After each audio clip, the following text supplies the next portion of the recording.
warahmatullahi wabarakatuh. Alhamdulillahi rabbil alamin. Wassalatu wassalamu ala asyrafil anbiya'i wal mursalin wa ala alihi wa sahbihi wa man tabi'ahum bi ihsanin ila yaumiddin. Asyhadu an la ilaha illallah wahdahu la syarika lah. Asyhadu anna Muhammadan 'abduhu wa rasuluh. Allahumma shalli ala sayyidina Muhammad wa ala alihi wa sahbihi wa man tabi'ahum bi ihsanin ila yaumiddin, amma ba'd. Alhamdulillah, di kesempatan masih yang hari ini saya ingin menyambung kupasan tajuk buku berhubung dengan hukum hakam fiqh yang berkait dengan virus COVID-19, virus COVID-19 ni. Jadi ini kita dah masuk kepada bahagian yang ke-11, yang mana masih lagi kita menyambung kupasan berkenaan tentang sebuah buku yang ditulis oleh Dr. Khalid bin Ali Al-Masyariqi hafizahullah ta'ala. Kita masuk kepada poin yang seterusnya,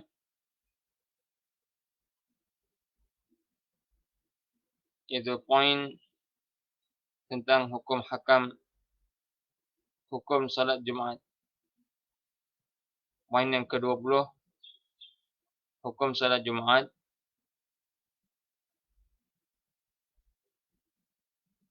Dan 21, hukum salat Jumaat.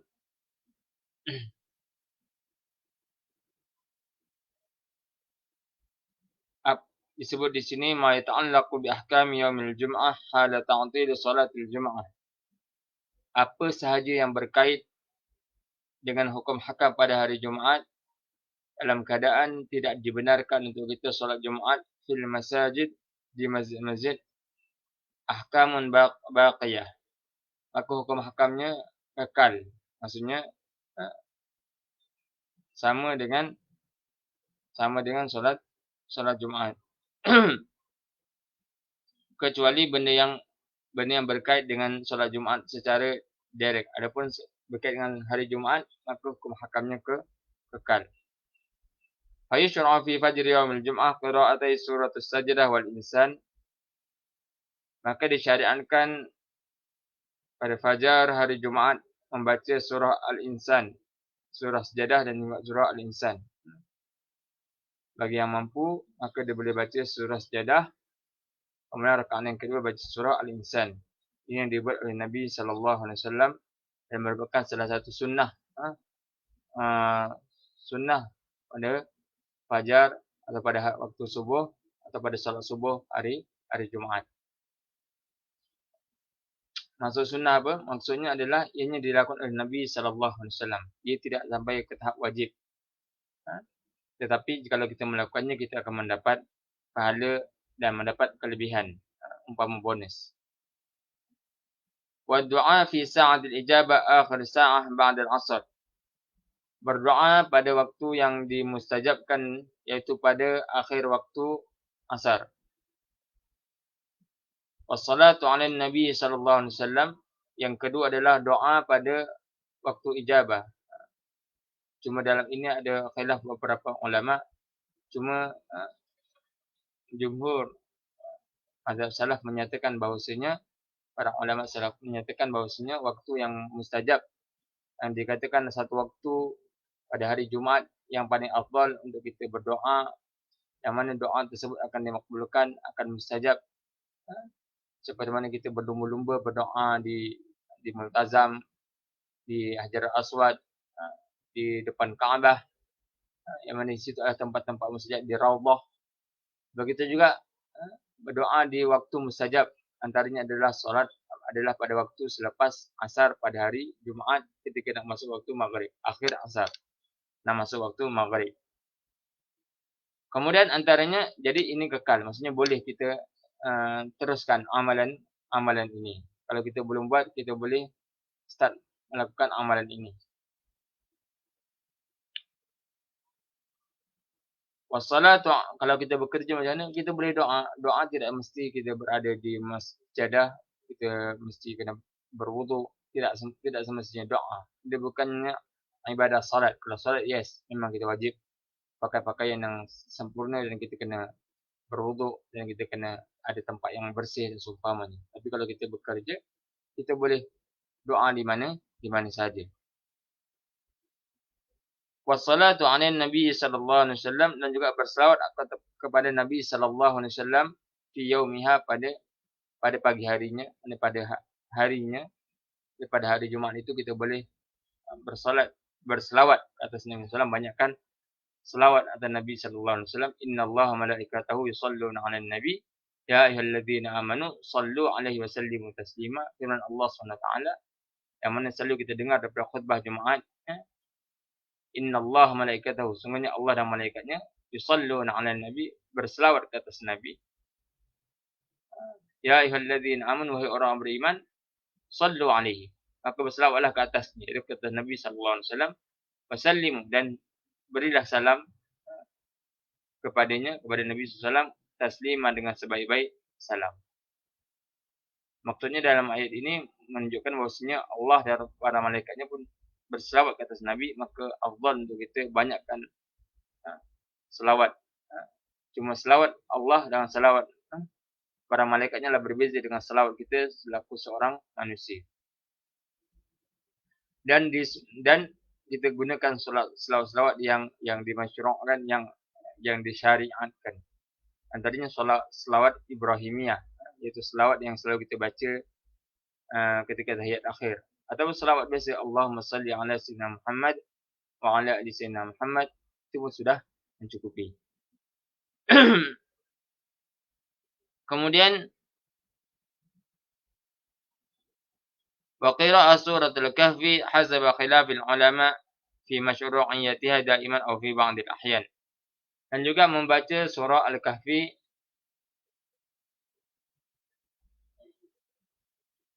pada hari Jumaat ataupun pada malamnya tidak ada masalah. Cuma ulama berbeza pandangan sama adakah kita sunat membacanya sepenuhnya atau tidak. Di sana ada ulama yang menyebutkan hadis surah Al-Kahfi ini hadis yang dhaif kerana isu pada perawi. Tapi ala kulli hal di sana ada juga hadis-hadis yang sahih dan kita tidak ada masalah kalau hadis yang dhaif yang tidak begitu teruk, dhaifnya gitu untuk kita amalkan hadis tersebut, untuk kita baca, apatah lagi kalau hadis tersebut ada khilaf di kalangan para muhaddits. Idil asal syar'iyyatun hadzal ahkam wa 'adam tabi'iyyatiha lis-salat. Kerana asal usul syariat pada hukum-hukum ini tidak berkait dengan salat. Asal usul, maksudnya asal usul sunnah-sunnah tadi itu tidak ada kaitan dengan salat Jumaat. Dia cuma berkait dengan hari Jumaat. Maksudnya dia masih kekal untuk kita amalkan walaupun ketika MCO ini. Ketika PKP ini kita masih boleh amalkan. Sekalipun kita tidak dituntut untuk pergi salat Jumaat. Bahkan kalau kita pergi salat Jumaat, kalau kita tak termasuk dalam kelompok orang terpilih yang di kalangan AJK masjid yang boleh pergi salat Jumaat, maka kita bersabar, dan ganjaran pahala bersabar itu sangat-sangatlah besar di sisi Allah Subhanahu wa taala. Kita pun tidak ingin agama kita terfitnah, kan? Memang kita begitu rindukan masjid, surau. Tak nafi. Seorang Islam, seorang Muslim yang mukmin pasti rindukan masjid dan surau. Tak mungkin bagi dia merasa gembira apabila surau dan masjid ditutup. Tetapi dalam masa yang sama, dia pun tidak ingin fitnah tertimpa ke atas institusi agama, termasuklah masjid dan surau. Bagaimana kan jika misalnya kalau kluster itu kluster datang daripada pasaraya, kluster datang daripada Jekyll, kluster datang daripada tempat-tempat yang lain, maka tidak ada fitnah tertimpa. Tapi kalau kluster itu datang daripada masjid dan surau, maka fitnah yang lebih besar akan menimpa seolah-olah orang masjid, orang surau tidak menjaga, seolah-olah orang masjid, orang surau ini tidak pedulikan tentang kesehatan dan seumpamanya. Sangat-sangat buruk. Sangat-sangat buruk dia punya implikasinya. Kemudian poin yang seterusnya adalah hukum yang berkaitan dengan salat Jumaat daripada ightisal, daripada mandi. Walubsu ahsanu thiyab, dan juga memakai pakaian yang terbaik, wa tatayyub, dan juga berwangi-wangian, wal adzanul awal, dan juga azan yang pertama di salatul Jumaah, fa inna la tushra'u tab'an lis salah di anna tabi'atun lis salah wa tabi' tabi'. Maka tidak disyariatkan kerana ia berkait secara direct dengan solat Jumaat. Maka dalam hal ini untuk kita tidak boleh kita nak gunakan mandi solat Jumaat, sebab itu semua berkait dengan solat Jumaat. Begitu juga azan yang pertama, begitu juga memakai wangi-wangian untuk pergi solat Jumaat, itu semua berkait dengan khusus pada solat Jumaat itu sendiri, bukan pada hari Jumaat.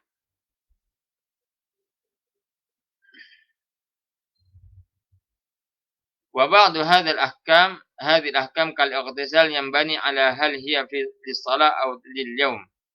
Sebagian hukum hakam seperti mana mandi, itu mandi pada hari Jumaat.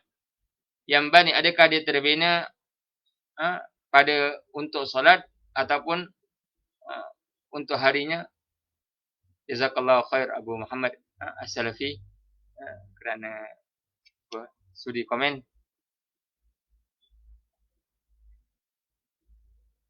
Adakah mandi termasuk dalam hukum hari Jumaat ataupun hukum solat Jumaat? Apa jawapannya? Fa jumhur ahli al-'ilm anna al-ightisal lis-salah wa 'ala hadha la yushra'u 'inda 'adami salatil Jumaat. Di sisi jumhur, pendapat majoriti ahli ilmu, yaitu ulama, menyatakan bahwasanya mandi itu berkait dengan salat. Maka tidak disyariatkan untuk mandi jikalau tiadanya salat Jumaat. Sebab mandi itu khususnya adalah untuk pergi salat. Tapi kalau kita kat Malaysia ni memang mandi sehari tak ada masalah. Cuma kalau di tempat macam negara Arab sana yang ada yang mandi seminggu sekali, kan, sebab peluh sana tak berbau, maka ada yang mandi sampai seminggu sekali, 3 hari sekali, kadang-kadang ada yang tak mandi. Jadi mereka jadikan pada hari Jumaat tu untuk sunnah untuk mandi. Cuma ketika itu maka kena tukarlah, mandi dia tu bukan tujuan untuk solat Jumaat, tapi mandi dia tu bertujuan untuk membersihkan diri. Wa 'inda Zahiriyah, di sisi mazhab Zahiri. Mazhab Zahiri adalah mazhab yang masih dalam, kita tak kata dia adalah mazhab yang sesat, cuma dia bukan dalam mazhab 4 mazhab yang unggul, iaitu mazhab Syafi'i, Hanafi, Maliki dan Hanbali. Mazhab Zahiri ni mereka berpegang kepada teks, semata-mata teks Al-Quran dan juga teks hadis Nabi SAW. Mereka tidak melihat kepada konteks dan juga tidak melihat kepada sebab-sebab sababul wurud dan seumpamanya. Jazakallahu khair Tuan Syairul Azhar alias kerana sudi bagi komen.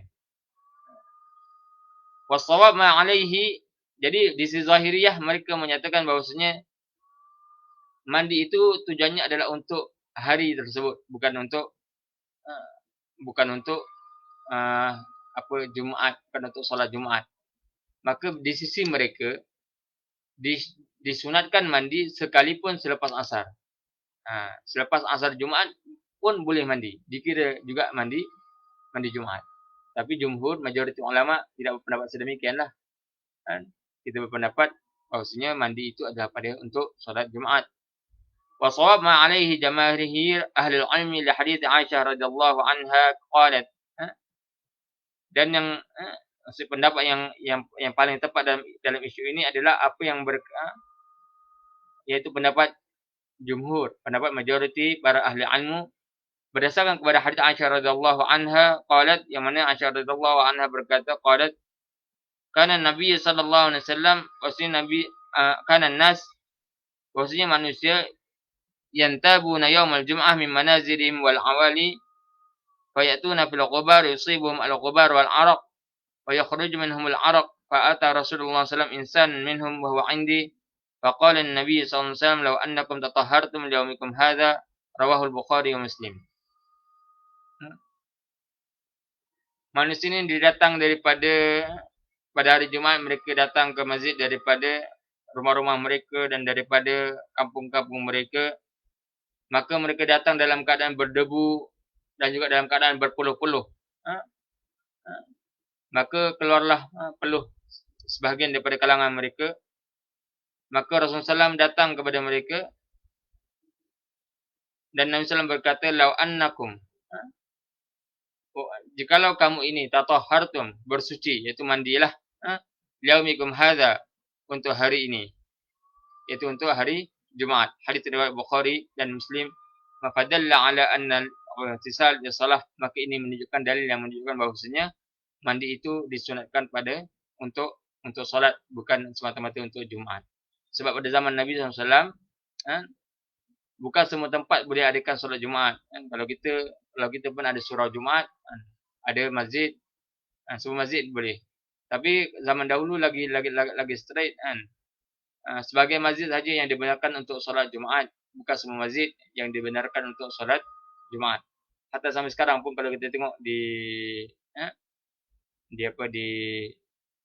Madinah, di Makkah sana pun ada masjid-masjid yang mana tak buat solat Jumaat. Dia sama macam surau musola lah yang tak buat solat Jumaat. Sebab masjid tu masjid kecil. Cuma sana dia istilahnya semua dipanggil masjid. Besar ke kecil ke masjid juga. Cuma solat Jumaat dia hanya dilakukan di masjid yang besar.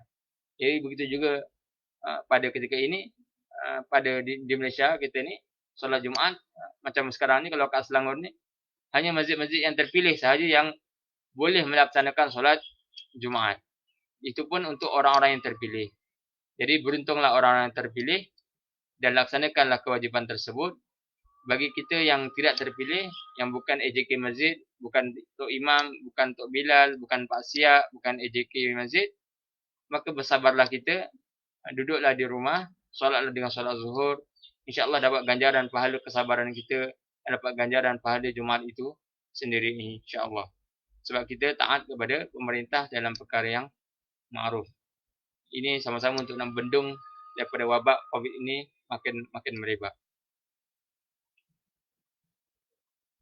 Kemudian poin yang seterusnya adalah poin yang ke-22. Adalah berkenaan dengan ta'til salatul Aid. Membatalkan salat Aid. Mana salat Aid kita tak perlu buat salat Aid. Salatul Aid fardun kifayatun kama huwa madhhabu Ahmad. Wa fardu ainin wa qila fardu ainin kama huwa madhhabul Hanafiyah. Liqaulihi ta'ala fasalli li rabbika wanhar. Salat Aid adalah merupakan fardu kifayah dalam mazhab seperti mana yang berlaku dalam mazhab Ahmad. Jadi mazhab Imam Ahmad menyatakan salat Aid ini merupakan fardu kifayah. Fardu kifayah maksudnya tidak diwajibkan ke atas satu qarya untuk melaksanakan salat Aid. Yang mana jikalau seorang tidak melakukannya atau satu kampung tidak melakukannya, maka semuanya akan ditimpa dengan dosa. Adapun dalam mazhab Syafi'i apa dia? Maka ia merupakan sunat muakkad. Dia bukan fardu, dia bukan ain, dia bukan fardu kifayah, tapi dia sunat muakkad. Wa qila fardu ainin. Di sana ada pendapat yang menyatakan bahwasanya fardu ain itu dalam mazhab Hanafi. Berdasarkan kepada firman Allah Subhanahu wa taala, "Fashalli li rabbika", maka adalah kamu bersalat li rabbika, bagi Tuhan kamu, wanhar, dan hendaklah kamu sembelih. Annal muradu bis salah salatul Aid ala ba'di tafasir. Bahwasanya yang dikendaki dengan salat dalam ayat fashalli li rabbika ini dalam surah Al-Kautsar, inna a'tainakal kautsar fashalli li rabbika wanhar. Yang kedua ya. Apa yang dikendaki dengan salat? Fasalli, dalam ayat fasalli itu, maka adalah kamu bersalat li rabbika, untuk Tuhan kamu, adalah salatul Aid ala ba'di tafasir, adalah merupakan salat hari raya bagi sebahagian ahli tafsir. Dan sebagai ahli tafsir menafsirkan perkataan fasalli li rabbika itu adalah salat bagi Tuhan kamu, itu bukanlah salat fardu, tapi salat hari raya. Maka sebab itulah mereka menyatakan wajib salli. Sebab di situ perkataan itu salli maksudnya amar. Perkataan perintah. Itu solatlah kamu. Bagi Tuhan kamu. Untuk Tuhanmu. Di sana ada sebagian ulama tafsir yang menyatakan bahwasanya solat di sini maksudnya salatul fard. Solat fardu. Cuma mereka yang mengaitkan dengan solat hari raya sebab ada tambahan di sana wanhar. Fasalli li rabbika, maka hendaklah kamu bersalat untuk Tuhan kamu, wanhar, dan juga hendaklah kamu menyembelih. Sebab dia ada kaitan dengan sembelihan. Sebab kalau kita tengok dalam hari raya Aid, hari raya Aidil Adha, hari raya korban, kan, lepas salat kita terus pergi sembelih korban. Dan kita harus sembelih korban sebelum salat Aid, kerana tidak dikira sebagai korban tapi dikira sebagai sedekah. Kan? Kalau kita sembelih lepas solat raya, maka barulah dikira sebagai korban. Jadi sebab itulah sebagian ulama mereka menyatakan bahawasanya solat di situ adalah solat hari raya. Ada wajah hari di situ. Wali hadis Ummu Atiyah dan juga daripada hadis Ummu Atiyah yang berkata, amarana Nabi sallallahu alaihi wasallam bi an nakhrujal awatiq wa dawatul qudur, rawahul Bukhari wa Muslim. Rasulullah memerintahkan kami untuk kami keluarkan awatiq wa dawatul qudur, mengeluarkan awatiq wa dawatul qudur. Oke, nanti saya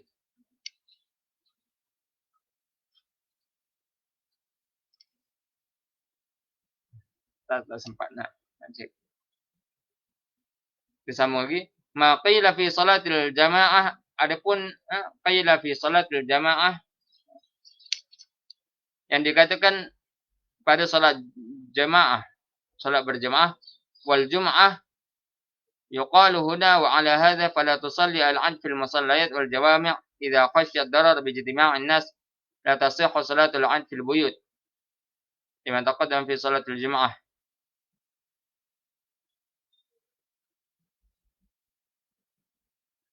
Ini pandangan dalam mazhab Hambali sebab pengarangnya merupakan pensyarah yang duduk di negara yang bermazhab Ahmad, yaitu menyatakan bahawasanya yuqalu huna wa ala hadza, maka kerana ini fala tusalli al-'ad fil musallayat, maka tidak boleh salat Aid di musalla, iaitu di tempat-tempat salat, musalla wal jawami' dan juga di masjid-masjid jami' idza khasyiya darar bi ijtima'in nas, kerana takutkan kemudaratan dengan berkumpulnya manusia, wala tasihhu salatul 'id fil buyut, dan juga tidak sahnya salat Aid, salat raya itu di rumah-rumah, lima taqaddama fi salatul jumu'ah, seperti mana yang terdahulu dalam salat Jumaat, kerana mereka mengkiaskan salat Aid dengan salat Jumaat. ولهذا ذهب شيخ الإسلام كما تقدم إلى أن صلاة العين إذا فاتت فإنها لا تقضي لأنها شرعت على هذا الوجه من الاجتماع. Kerana inilah merupakan pendapat Syekhul Islam Ibnu Taimiyah rahimahullah taala, seperti mana yang terdahulu bahawasanya solat Aid itu apabila dia terluput, fa innaha la taqdi, maka sungguhnya tidak perlu dia qada, tidak boleh diganti, lianha syari'at, kerana sungguhnya dia disyariatkan ala hadzal wajib min al-ijtima'. Dan daripada pendapat ini, iaitu maksudnya dia mestilah dalam keadaan mesti berhimpun beramai-ramai. Memang asal hukum solat Aid ini mestilah tidak boleh dilakukan di rumah ataupun di tempat-tempat yang ni. Cuma dalam konteks ini kita mazhab Syafi'i ada kelonggaran dalam isu solat ni, dan mazhab Ahmad mereka lebih ketat begitu. Mereka berpandangan bahawasanya solat Aid adalah konteksnya sama dengan solat Jumaat, iaitu mestilah tujuan utama adalah berkumpul. Sebab kalau tengok berdasarkan hadis-hadis yang lain, Nabi SAW minta kepada semua orang kena datang, hatta wanita-wanita yang dalam keadaan haid pun mestilah datang ke tempat tersebut. Sebab itulah Nabi SAW melakukan solat Aid bukan di masjid, tapi mengadakan solat hari raya itu di tanah lapang. Di tanah lapang yang luas. Itu sunnah yang Nabi SAW lakukan supaya semua orang boleh datang, yang buta, yang tua, yang lumpuh, yang kanak-kanak, budak-budak, begitu juga wanita yang haid, ada nifas, semua mereka boleh datang untuk mendengar, untuk berkumpul, untuk sama-sama berkumpul mendengarkan khutbah hari raya. Tetapi dalam mazhab Syafi'i, dalam isu ini dia lebih longgar lagi, kerana kita pun mazhab Syafi'i pandang bahawasanya solat ini merupakan solat sunat muakkad. Jadi sebab itulah kita boleh solat Aid di rumah kita. Adapun bagi pandangan mereka, solat Aid tidak dibenarkan untuk dibuat di rumah. Bahkan wajib untuk dilakukan di padang yang luas, kerana di sana tujuan utama solat Aid ini tercapai.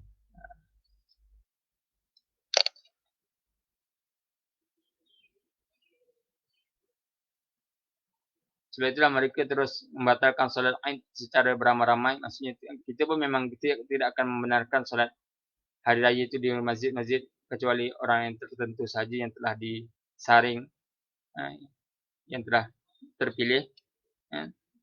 Tapi kita tidak menghalang solat Aid itu dibuat, solat hari raya itu buat di rumah masing-masing.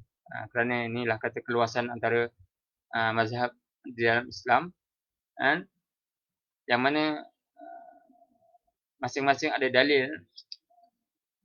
berkaitan tentang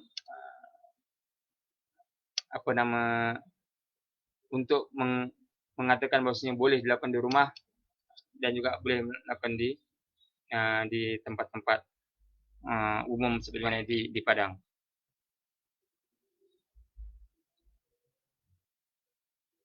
Wa amal ahkam al-muta'alliqah biyaumil Aid min al-ightisal. Adapun hukum hakam yang berkait dengan hari raya daripada mandi, walubsu ahsan tiap, dan memakai pakaian-pakaian yang cantik, wa tatayyub, dan juga berwangi-wangian, wa tahniah, dan juga mengucapkan tahniah antara satu sama lain.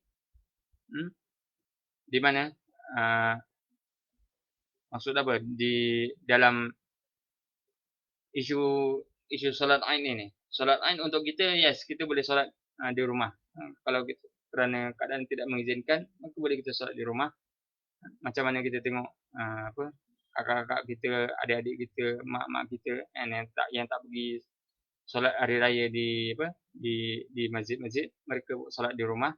Tapi bagi pandangan mazhab yang lain, mesti mazhab Ahmad, mereka menyatakan bahawasanya tidak sah untuk solat Aid ini dilakukan di rumah. Jadi ini perbincangan antara mazhab dan satu sama lain. Kalau kita duduk di negara mereka, kita kena ikut fatwa mereka lah. Contoh misalnya kita duduk di India yang mengamalkan mazhab Hanafi, ataupun kita duduk di Arab Saudi yang mengamalkan mazhab Hambali, maka kita kena ikut fatwa mereka. Kerana dalam isu ini adalah khilaf yang mu'tabar antara satu sama lain.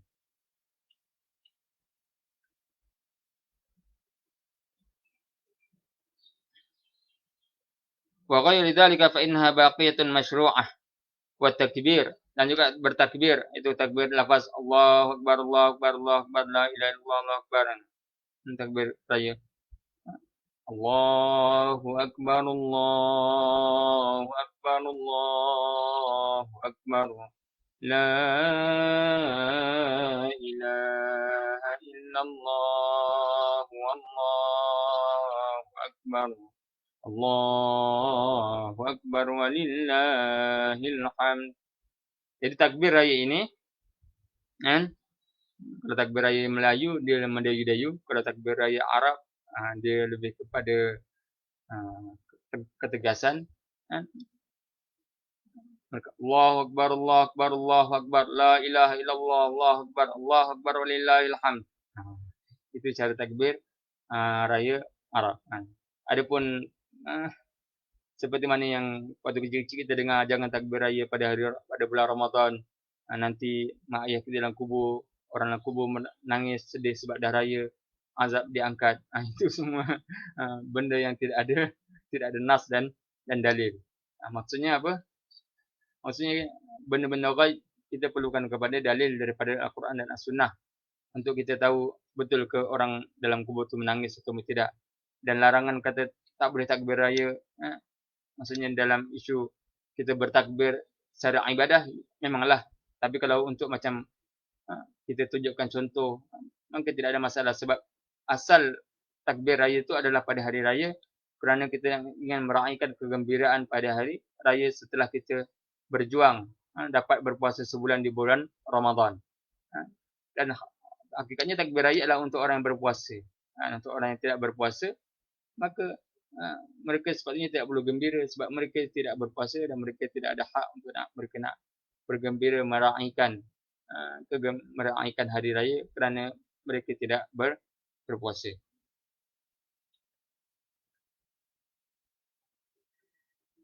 Wa ghairi dzalika, dan selain daripada demikian itu fa innaha baqiyatan masyru'ah, maka sungguhnya dia merupakan syariat yang kekal. Lianna al-asl baqa' masyru'iyyatiha wa li'adami tab'iyyah hadhihi al-ahkam lis-salah. Kerana sungguhnya asal baqa' asal hukumnya adalah kekal dia punya syariat dia, dan wa li'adami tab'iyyah, dan dia tidak mengikuti dengan hukum hakam solat Aid. Ini maksudnya ini bagi mazhab mereka lah kan. Adapun bagi kita tidak ada masalah bab solat Aid. Sebab kita boleh solat Aid di rumah.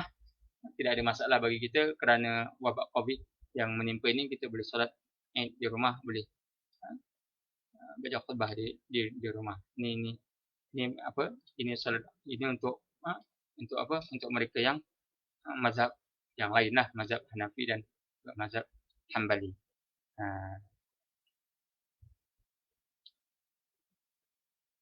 At-tahniyah fil aidaini.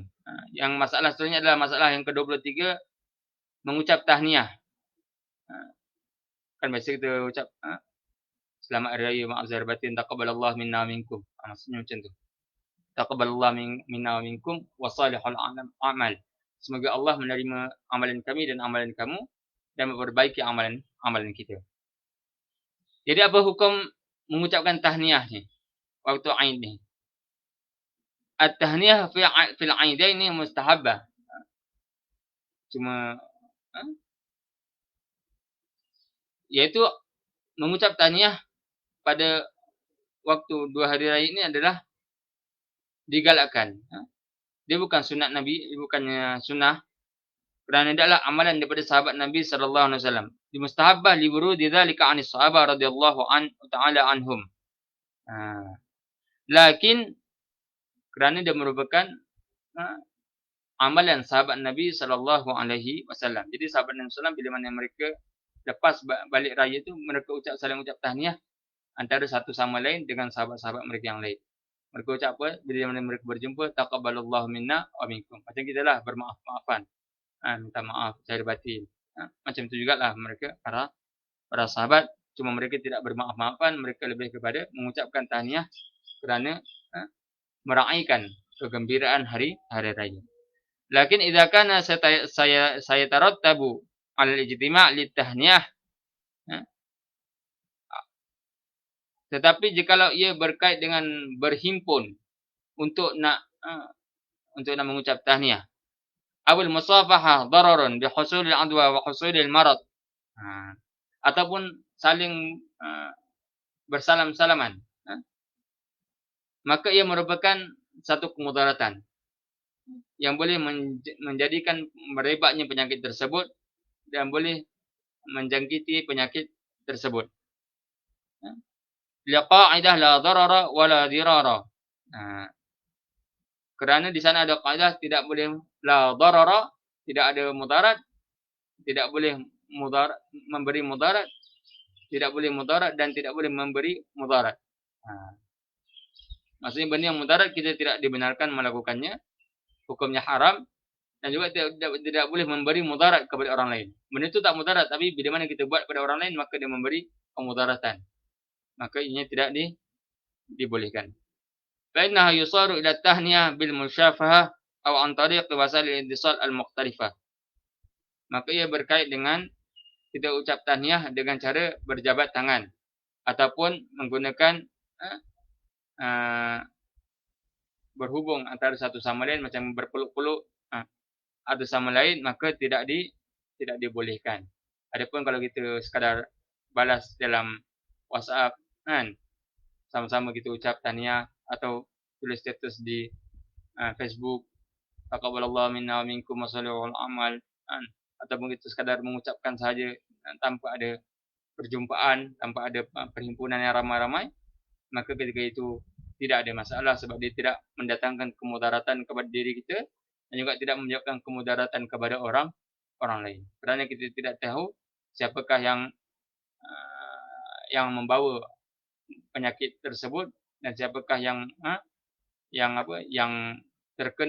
boleh terkena kemudaratan akibat penyakit COVID ini. Dan kita kena ingat ya, di Malaysia ni kita tak macam negara-negara maju yang mana semua orang disaring. Hatta Arab Saudi sendiri pun mereka sana special case dan semua orang tak kira warga negara bukan warga negara, semua free. Semua tajaan daripada raja mereka boleh pergi disaring satu, seluruh penduduk disaring sebab mereka ada dana yang besar. Adapun kita hanya orang-orang yang tertentu yang ada kontak, yang balik daripada luar negara, yang ada kontak dan bergejala ataupun tak bergejala kan. Orang ni saja yang diwajibkan untuk pergi saringan secara percuma. Adapun orang yang ada orang-orang yang kaya yang mereka nak buat saringan sendiri, mereka kena bayar. Dan juga kita yang tidak ada apa-apa gejala, maka tak perlu maksudnya tidak pergi saringan. Jadi maka kita lebih-lebih lagi lah kena jaga kita punya keadaan diri kita. Okay, jadi cukup sekadar ini untuk kuliah kita pada pagi ini. Mudah-mudahan yang beri manfaat buat diri saya terutamanya yang berkata-kata dan juga kepada tuan-tuan, puan-puan yang sama-sama mendengar kuliah yang ringkas ini. Yang baik datang daripada Allah SWT, yang lemah dan kurang itu atas kelemahan diri saya sendiri. Saya mohon maaf banyak-banyak dan kita akhiri atas kafarah. Subhanakallahumma hamdik, asyhadu an la ilaha illa anta, astaghfiruka wa atubu ilaik. Wallahu a'lam.